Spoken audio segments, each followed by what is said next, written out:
তো বন্ধুরা এটা কিন্তু কোনো ফিল্টার মারা না, এই পাশে জল টক আছে। তো এটা খাসির মাংস রান্না করলাম।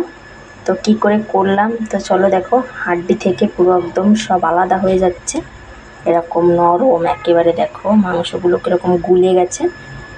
তো এটা আমি প্রেশার কুকারে রান্না করিনি, কড়াইতেই করলাম। তো চলো পুরো ভিডিওটা তোমরা দেখতে থাকো। A few moments later. আজ আমি এই যে এখানে 3 মাটন, এই যে, আর এই দেখো এখানে যে মশলাগুলো নিয়েছি এইগুলো দিয়েই আমি বানাবো। এই মশলাগুলো আমি শিলপাটাতে বেটে এর সাথে মাখিয়ে নেব। তো তোমাদের পুরো ভিডিওটা আমি দেখাচ্ছি। এইখানে পেঁয়াজটা একটু বেশি পরিমাণে নিয়েছি, ওইখানে 3 পোয়া খাসির মাংস আছে। তো তার জন্য প্রায় আমি নিয়েছি হাফ কিলোর একটু কম হবে পেঁয়াজ নিয়েছি। অনেকটা পেঁয়াজ নিয়েছি, রসুনও দেখো অনেকটাই নিয়েছি। আর এইখানে আছে দেখো জয়ত্রী আছে, স্টার যে মশলাটা আছে এইটা হচ্ছে কালো কালো জয়ফল, এটাও জয়ফল, এটা বড় ইলাইচি, এটা ছোট ইলাইচি, এইখানে গরম মশলা আছে, এইখানে লং আছে, এইখানে গোলমরিচ আছে, এইখানে ঝালের গুঁড়ো আছে, পাউডারটা আছে, এখানে জিরে নিয়েছে। এগুলো তোমাদের দেখানোর জন্য ব্যাস এইখানে এইগুলো নিয়েছি। কিন্তু ঝাল আমি আরও দেব, জিরাটাও অনেকটাই দেব, আর স্বাদ মতো লবণ হলুদ তো দিতেই হবে, তোমরা তো সেটা জানো। তো চলো শুরু করা যাক, কী করে করি দেখো।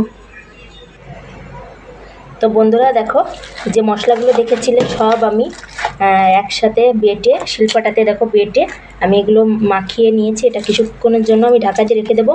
অনেকে বলে না, অনেকে দেখেছি গোটা মশলা তোমরা তেলের পরে দাও, কিন্তু ওইটা আমি তেলের পরে দেবো না। আমি ব্যাস এর সাথে বেটে আমি মেখে রেখেছি, আর তেলের পরে ব্যাস দেবো গোটা জিরে, কাঁচা শুকনো ঝাল, তেজপাতা। তো দেখো এটা আমি ঢাকা দিয়ে কিছুক্ষণের জন্য রেখে দেবো। তো বন্ধুরা তোমাদেরকে বলেছিলাম না আমি ব্যাস এগুলোই দেবো, গোটা জিরে, তেজপাতা, শুকনো মরিচ, ব্যাস এটা দিয়ে ফোড়ন দিচ্ছি। এর ভিতরে মাংস ঢেলে দেবো। ওটার ভিতরে আমি মাংস অল্প অল্প করে এটাকে দিয়ে দিচ্ছি, যে মাখিয়ে রেখেছিলাম যে মাংসটা, দেখো এটা দিয়ে ভালো করে আমি কষে নেব। তো ভিডিওটা দেখতে থাকো, পুরোটাই ঢেলে দেবো।